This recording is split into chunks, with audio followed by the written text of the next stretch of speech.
पंजाब के गवर्नर गुलाब चंद कटारिया साहब ਅਤੇ ਕੇਂਦਰੀ ਮੰਤਰੀ ਵਰਿੰਦਰ ਕੁਮਾਰ ਅੱਜ ਅੰਮ੍ਰਿਤਸਰ ਪਹੁੰਚੇ। ਗੁਰੂ ਨਾਨਕ ਦੇਵ ਯੂਨੀਵਰਸਿਟੀ ਦੇ ਵਿੱਚ ਕਰਵਾਏ ਗਏ ਸਮਾਗਮ ਦੌਰਾਨ ਕੇਂਦਰ ਸਰਕਾਰ ਵੱਲੋਂ ਅੱਜ ਤੋਂ 5 ਸਾਲ ਪਹਿਲਾਂ ਸ਼ੁਰੂ ਕੀਤੇ ਗਏ ਨਸ਼ਾ ਮੁਕਤੀ ਅਭਿਆਨ ਦੇ 5 ਸਾਲ ਪੂਰੇ ਹੋਣ ਦੇ ਉੱਤੇ ਅੰਮ੍ਰਿਤਸਰ 'ਚ ਸਮਾਗਮ ਕਰਾਇਆ ਗਿਆ, ਜਿਸ ਦੇ ਵਿੱਚ ਵਿਸ਼ੇਸ਼ ਤੌਰ ਦੇ ਉੱਤੇ ਗਵਰਨਰ ਗੁਲਾਬ ਚੰਦ ਕਟਾਰੀਆ ਸਾਹਿਬ ਪਹੁੰਚੇ ਸੀ। ਵੱਖ-ਵੱਖ ਸਕੂਲਾਂ ਦੇ ਵਿਦਿਆਰਥੀ, ਬਹੁਤ ਸਾਰੀਆਂ ਕੇਂਦਰੀ ਫੋਰਸਸ ਜਿਹੜੀਆਂ ਨੇ ਉਹਨਾਂ ਦੇ ਯੂਨਿਟ ਦੇ ਉਹਨਾਂ ਦੇ ਮੈਂਬਰ ਪਹੁੰਚੇ ਸੀਗੇ, ਪੰਜਾਬ ਪੁਲਿਸ ਦੇ ਅਧਿਕਾਰੀ ਮੌਜੂਦ ਸੀ। ਤਾਂ ਵੱਖ-ਵੱਖ ਸਕੂਲੀ ਬੱਚਿਆਂ ਦੇ ਨਾਲ ਉਹਨਾਂ ਨੇ ਇਸ ਮੌਕੇ ਅਹਿਦ ਦਿਵਾਇਆ ਬੱਚਿਆਂ ਨੂੰ ਕਿ ਨਸ਼ਾ ਤੋਂ ਦੂਰ ਰਹਿਣਗੇ, ਖਾਸ ਤੌਰ ਦੇ ਉੱਤੇ ਕਿਉਂਕਿ ਪੰਜਾਬ ਸਰਹੱਦੀ ਸੂਬਾ ਹੈ ਤੇ ਪਾਕਿਸਤਾਨ ਵੱਲੋਂ ਲਗਾਤਾਰ ਕੋਸ਼ਿਸ਼ ਹੁੰਦੀ ਹੈ ਕਿ ਨਸ਼ਿਆਂ ਦੇ ਵਿੱਚ ਸਾਡੀ ਜਿਹੜੀ ਨੌਜਵਾਨੀ ਇਸ ਨੂੰ ਜਿਹੜਾ ਡੁਬਾਇਆ ਕੇ ਨੁਕਸਾਨ ਕੀਤਾ ਜਾਵੇ। ਤਾਂ ਨੌਜਵਾਨਾਂ ਨੂੰ ਅਵੇਅਰ ਜਿਹੜਾ ਕੀਤਾ ਗਿਆ, ਇਹ ਜਿਹੜਾ ਮੁਹਿੰਮ ਪਿਛੇ ਸਮਾਗਮ ਜਿਹੜਾ ਹੁਣੇ ਖਤਮ ਹੋਇਆ, ਇਸ ਤੋਂ ਬਾਅਦ ਗਵਰਨਰ ਸਾਹਿਬ ਨੇ ਜਿਹੜਾ ਤੇ ਕੇਂਦਰੀ ਮੰਤਰੀ ਨੇ ਬਕਾਇਦਾ ਪ੍ਰੈਸ ਕਾਨਫਰੰਸ ਕੀਤੀ ਸਾਂਝੇ ਤੌਰ ਤੇ, ਜਿਸ ਦੇ ਵਿੱਚ ਨਸ਼ਾ ਮੁਕਤ ਭਾਰਤ ਅਭਿਆਨ ਇੱਕ ਰਾਸ਼ਟਰੀ ਮੁਹਿੰਮ ਨਸ਼ਾ ਮੁਕਤ ਭਾਰਤ ਵੱਲ। ਤਾਂ ਇਹ ਜਿਹੜਾ ਸਮਾਗਮ ਸੀ, ਪੰਜਾਬ ਦੇ ਮੁੱਖ ਮੰਤਰੀ ਭਗਵੰਤ ਮਾਨ ਸਾਹਿਬ ਨੇ ਵੀ ਇੱਥੇ ਪਹੁੰਚਣਾ ਸੀ, ਪਰ ਉਹਨਾਂ ਨੂੰ ਦਿੱਲੀ ਜਾਣ ਕਰਕੇ ਭਗਵੰਤ ਮਾਨ ਸਾਹਿਬ ਜਿਹੜੇ ਸੀ ਮੁੱਖ ਮੰਤਰੀ ਪੰਜਾਬ ਨਹੀਂ ਪਹੁੰਚ ਸਕੇ। ਪਰ ਗਵਰਨਰ ਸਾਹਿਬ ਨੇ ਬੱਚਿਆਂ ਨੂੰ ਐਡਰੈਸ ਕੀਤਾ, ਕਿਉਂਕਿ ਇਸੇ ਨਸ਼ਿਆਂ ਦੇ ਖਿਲਾਫ ਚਲਾਈ ਮੁਹਿੰਮ ਦੇ ਤਹਿਤ ਗਵਰਨਰ ਸਾਹਿਬ ਨੇ ਬਕਾਇਦਾ ਤੌਰ ਦੇ ਉੱਤੇ ਵਿਜ਼ਿਟ ਵੀ ਸਰਹੱਦੀ ਖੇਤਰਾਂ ਦਾ ਕੀਤਾ ਸੀ, ਬਕਾਇਦਾ ਉਹਨਾਂ ਨੇ ਪੈਦਲ ਮਾਰਚ ਵੀ ਕੱਢਿਆ ਸੀ। ਤੇ ਸਮੇਂ-ਸਮੇਂ ਦੇ ਉੱਤੇ ਗਵਰਨਰ ਸਾਹਿਬ ਜਿਹੜੇ ਨੇ ਗੁਲਾਬ ਚੰਦ ਕਟਾਰੀਆ ਸਾਹਿਬ ਉਹ ਪੰਜਾਬ ਆਉਂਦੇ ਰਹਿੰਦੇ ਨੇ, ਸਰਹੱਦੀ ਖੇਤਰਾਂ ਦੇ ਵਿੱਚ ਕਿਸਾਨਾਂ ਨੂੰ, ਸਥਾਨਕ ਲੋਕਾਂ ਨੂੰ ਮਿਲਦੇ ਰਹਿੰਦੇ ਨੇ। ਅੱਜ ਵੀ ਉਹਨਾਂ ਨੇ ਕਿਹਾ ਕਿ ਜਿਹੜਾ ਇਹ ਮੁਹਿੰਮ ਜਿਹੜੀ ਚਲਾਈ ਗਈ ਹੈ, ਇਸ ਦੇ ਵਿੱਚ ਇਸਦੇ ਵਧੀਆ ਨਤੀਜੇ ਨਿਕਲ ਰਹੇ ਨੇ। ਹਾਲਾਂਕਿ ਪਾਕਿਸਤਾਨ ਵੱਲੋਂ ਲਗਾਤਾਰ ਜੋ ਕੋਸ਼ਿਸ਼ ਕੀਤੀ ਜਾ ਰਹੀ ਹੈ, ਕੇਂਦਰੀ ਮੰਤਰੀ ਵਰਿੰਦਰ ਕੁਮਾਰ ਉਹਨਾਂ ਨੇ ਵੀ ਦਿੱਲੀ ਦੇ ਵਿੱਚ ਹੋਏ ਬਲਾਸਟ ਦੇ ਜ਼ਿਕਰ ਕਰਦਿਆਂ ਕਿਹਾ ਕਿ ਬਹੁਤ ਸਾਰੇ ਜਿਹੜੀਆਂ ਕੇਂਦਰੀ ਫੋਰਸਿਸ ਨੇ ਜਿਹੜੇ ਉਹ ਚੌਕਸ ਨੇ। ਦੇਸ਼ ਵਿਰੋਧੀ ਤਾਕਤਾਂ ਲਗਾਤਾਰ ਇੱਕ ਪਾਸੇ ਜਿੱਥੇ ਸਾਡੀ ਨੌਜਵਾਨੀ ਨੂੰ ਨਸ਼ਿਆਂ ਦੇ ਵਿੱਚ ਗਲਤਾਨ ਕਰਨ ਦੇ ਲਈ ਅਗਰੇਸਰ ਨੇ ਕੋਸ਼ਿਸ਼ ਕਰਦੀਆਂ ਨੇ, ਉਸੇ ਤਰ੍ਹਾਂ ਹੀ ਜਿਹੜੇ ਅੱਤਵਾਦੀ ਸਰਗਨਾ ਨੇ ਜਾਂ ਦੇਸ਼ ਵਿਰੋਧੀ ਤਾਕਤਾਂ ਉਹ ਬਲਾਸਟ ਕਰਕੇ ਇਹੋ ਜਿਹੀਆਂ ਘਿਨੌਣੀਆਂ ਹਰਕਤਾਂ ਕਰਕੇ ਸਾਡੇ ਦੇਸ਼ ਨੂੰ ਨੁਕਸਾਨ ਕਰਨ ਦੀ ਕੋਸ਼ਿਸ਼ ਪਹੁੰਚਾਉਣ ਦੀ ਕੋਸ਼ਿਸ਼ ਕਰਦੀਆਂ ਨੇ। ਪਰ ਦੇਸ਼ ਦੇ ਲੋਕ, ਭਾਰਤ ਦੇ ਲੋਕ ਤੇ ਭਾਰਤ ਦੀਆਂ ਕੇਂਦਰੀ ਫੋਰਸਿਸ ਤੇ ਜਿਹੜੀਆਂ ਭਾਰਤ ਦੀਆਂ ਭਾਰਤੀ ਜਿਹੜੀਆਂ ਏਜੰਸੀਆਂ ਨੇ, ਇਹ ਇਹਨਾਂ ਦੇ ਮਨਸੂਬੇ ਕਾਮਯਾਬ ਨਹੀਂ ਹੋਣ ਦੇਣਗੀਆਂ। ਤਾਂ ਅੱਜ ਵੱਡਾ ਸਮਾਗਮ ਹੋਇਆ, ਹਜ਼ਾਰਾਂ ਦੀ ਗਿਣਤੀ 'ਚ ਵਿਦਿਆਰਥੀ ਪਹੁੰਚੇ, ਸਥਾਨਕ ਲੋਕ ਪਹੁੰਚੇ ਤੇ ਇਸ ਮੁਹਿੰਮ ਨੂੰ ਵੱਡਾ ਹੁਲਾਰਾ ਮਿਲਿਆ। ਤੇ ਗਵਰਨਰ ਸਾਹਿਬ ਨੇ ਵੀ ਕਿਹਾ ਕਿ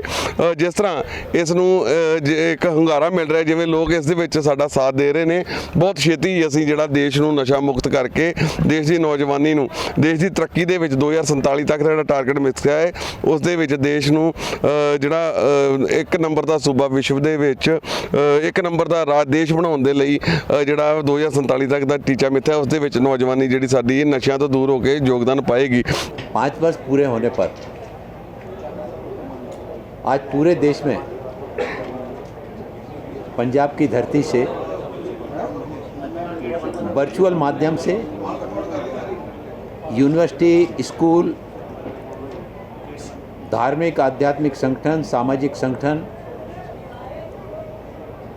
पैरामिलिट्री फोर्स, इन सभी के साथ में सामूहिक शपथ लेने का कार्यक्रम आज देश भर में आयोजित किया गया। आज से 3 वर्ष पहले जब नशे के विरुद्ध देश में जागरूकता के कार्यक्रम को आगे बढ़ाया गया और शपथ लेने का जब कार्यक्रम बनाया गया तो देश में लगभग 98,000 शैक्षणिक संस्थानों में लगभग 1.25 करोड़ युवाओं ने, विद्यार्थियों ने और व्यक्तियों ने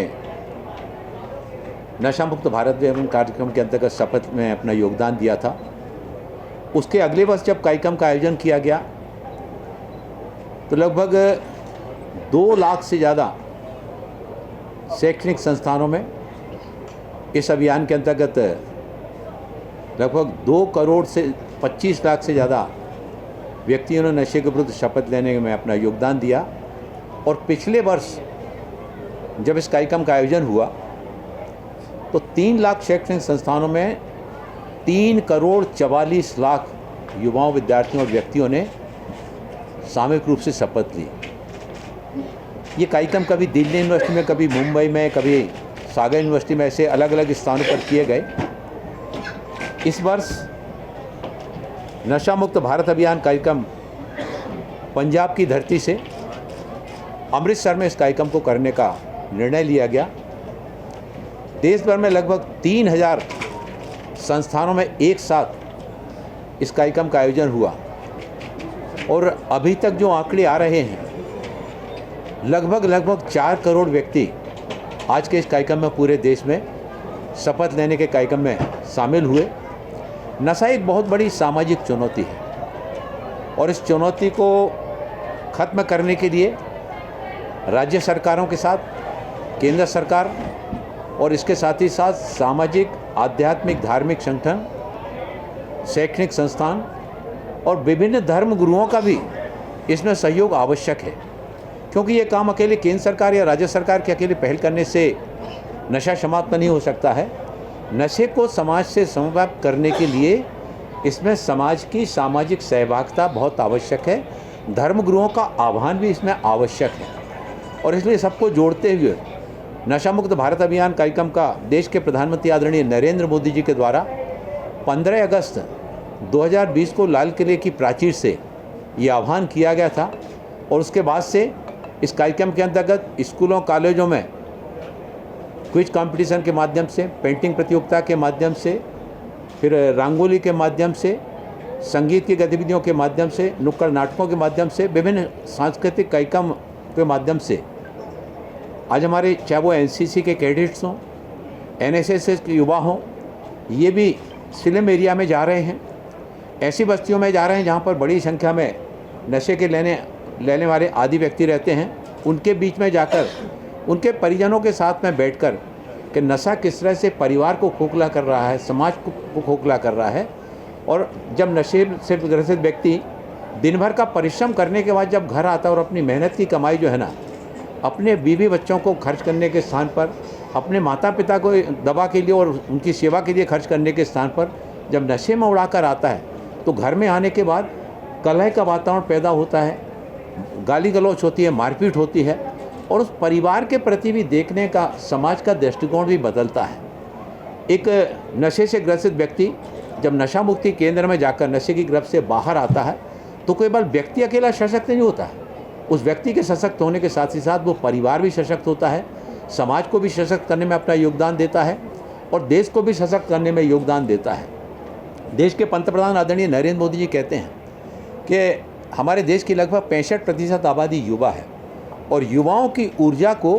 अगर रचनात्मकता के साथ में समाज के विकास में और देश के विकास में उनका योगदान सही दिशा में अगर जोड़ दिया जाता है तो विकसित भारत का 2047 में भारत को विकसित राष्ट्र बनाने का विजन लेकर जो माननीय प्रधानमंत्री जी चल रहे हैं, उस विजन को साकार करने में हमारे देश के युवाओं का बहुत बड़ा योगदान हो सकता है। लेकिन अगर हमारा युवा मार्ग से भटक कर अगर नशे की तरफ चला जाता है तो इससे हमारे देश के परिवार की और समाज की शक्ति तो कमज़ोर होती है, हमारे देश की भी शक्ति कमज़ोर होती है। इसीलिए पूरे देश में राज्यों के साथ मिलकर, सामाजिक संगठनों, आध्यात्मिक संगठनों के साथ में मिलकर इस नशा मुक्त भारत अभियान को जन जन तक पहुंचाने के लिए समाज की सहभागिता जोड़ने के उद्देश्य से ही सामाजिक न्याय अधिकारिता मंत्रालय भारत सरकार और पंजाब सरकार के सहयोग से आज यहाँ पर अमृतसर में नशा मुक्त भारत अभियान का 5वें वर्ष पूरे होने पर इस कार्यक्रम को पंजाब में इस वर्ष करने का निर्णय लिया और इसमें बड़ी संख्या में पंजाब के काफ़ी जिलों से युवाओं ने और विद्यार्थियों ने, बेटियों ने, हमारे पैरामिलिट्री फोर्स के हमारे जवानों ने, सभी ने इसमें बढ़ चढ़ कर भाग लिया और इस बात के लिए संकल्प को भी दोहराया, शपथ लेकर कि भारत को नशा मुक्त बनाने में वो अपना प्रण प्राण से अपना पूरा सहयोग करने के लिए, देश को सशक्त करने के लिए, समाज को सशक्त करने के लिए सब एक साथ कदम से कदम मिलाकर आगे आएंगे। सर, क्या लग रहा है कि ये जो नशा है ये कहाँ से आ रहा है ज़्यादा? भारत में जैसे हम पाकिस्तान की बात करें, बॉर्डर एरिया से आता है, और कहाँ से ज़्यादा पंजाब में है और देश के और भी ज़िलों में आ रहा है? देश के जो सीमावर्ती राज्य हैं, सीमावर्ती राज्यों से ये हमारे देश के खिलाफ एक बहुत बड़ा सोचा समझा एक हमारे देश की युवाओं की शक्ति को कमज़ोर करने के लिए जो प्रयास लोगों के द्वारा किए जा रहे हैं, उन प्रयासों को रोकने के लिए गृह मंत्रालय ने बड़ी शक्ति के साथ में, देश के गृह मंत्री आदरणीय अमित शाह जी के नेतृत्व में और शक्ति के साथ में कदम उठाए जा रहे हैं। पहले जब नशे की सामग्री जब्त की जाती थी तो उसको ट्रेजी में रखा जाता था लंबे समय तक, कई बार फिर वो यहाँ से वहाँ घूम कर भी चली जाती थी। लेकिन अब बहुत कड़ाई के साथ में जो नशे की सामग्री जब्त होती है उसको भट्टियों में नष्ट करने का काम किया जा रहा है। बड़ी मात्रा में इस तरह के कारोबार में संलग्न व्यक्तियों के विरुद्ध जो है ना, सरकार पूरी कठोरता के साथ में न केवल उनके विरुद्ध उनको अरेस्ट करने का और इस कारोबार में लगे हुए व्यक्तियों के विरुद्ध सख्त कार्रवाई करने का काम कर रही है। इसके साथ ही साथ सामाजिक न्याय अधिकारिता मंत्रालय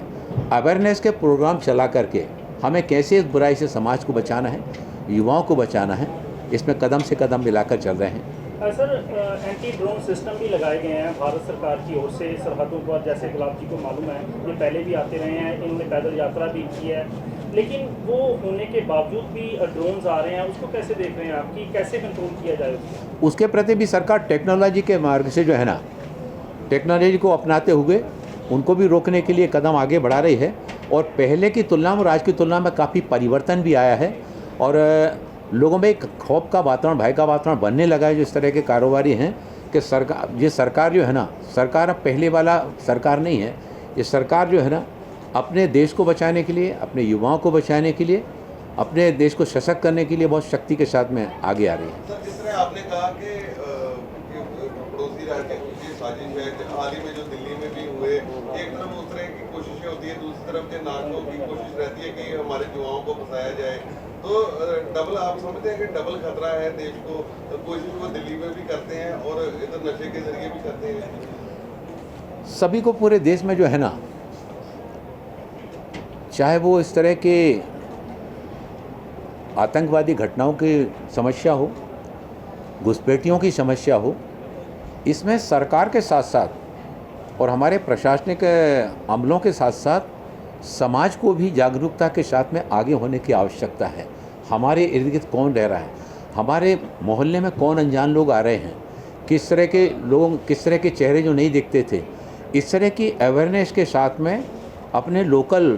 पुलिस के साथ में जुड़कर प्रशासन के साथ में समाज भी जब आगे कदम बढ़ाएगा और सरकार और समाज मिलकर कदम आगे बढ़ाएंगे तो इन तरह की गतिविधियों को न केवल रोका जा सकेगा। आप सब ने देखा, मतलब चौथा स्तंभ में आप सब लोग, और इस बात को सभी ने देखा कि जितनी बड़ी मात्रा में सामग्री पकड़ी गई, अगर ये सरकार की सजगता ही थी कि सजगता के चलते वो सामग्री को